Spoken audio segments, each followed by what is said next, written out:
నీతి నిత్యము నిలుచు. యథార్థవంతులకు చీకటిలో వెలుగుముట్టును. వారు కటాక్షములు వాత్సల్యమందు నీతి గలవారు. దయాలయులు అప్పించువారు భాగ్యవంతులు. న్యాయ విమర్శలో వారు వ్యాజ్యము గెలుచురు. అట్టివారు ఎప్పుడునూ కదిలింపబడరు. నీతిమంతులు నిత్యము నమ్మకములో నుందురు. వాని హృదయము యెహోవాను ఆశ్రయించి స్థిరముగా నుండును. వాడు దురత్వకు జడియడు. వాని మనసు స్థిరముగా నుండును. తన శత్రువుల విషయమై తన కోరిక నెరవేరు వరకు వాడు భయపడడు.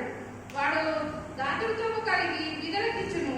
వాని నీతి నిత్యము నిలుచును. వాని కొమ్ము ఘనత నుండి హెచ్చింపబడును.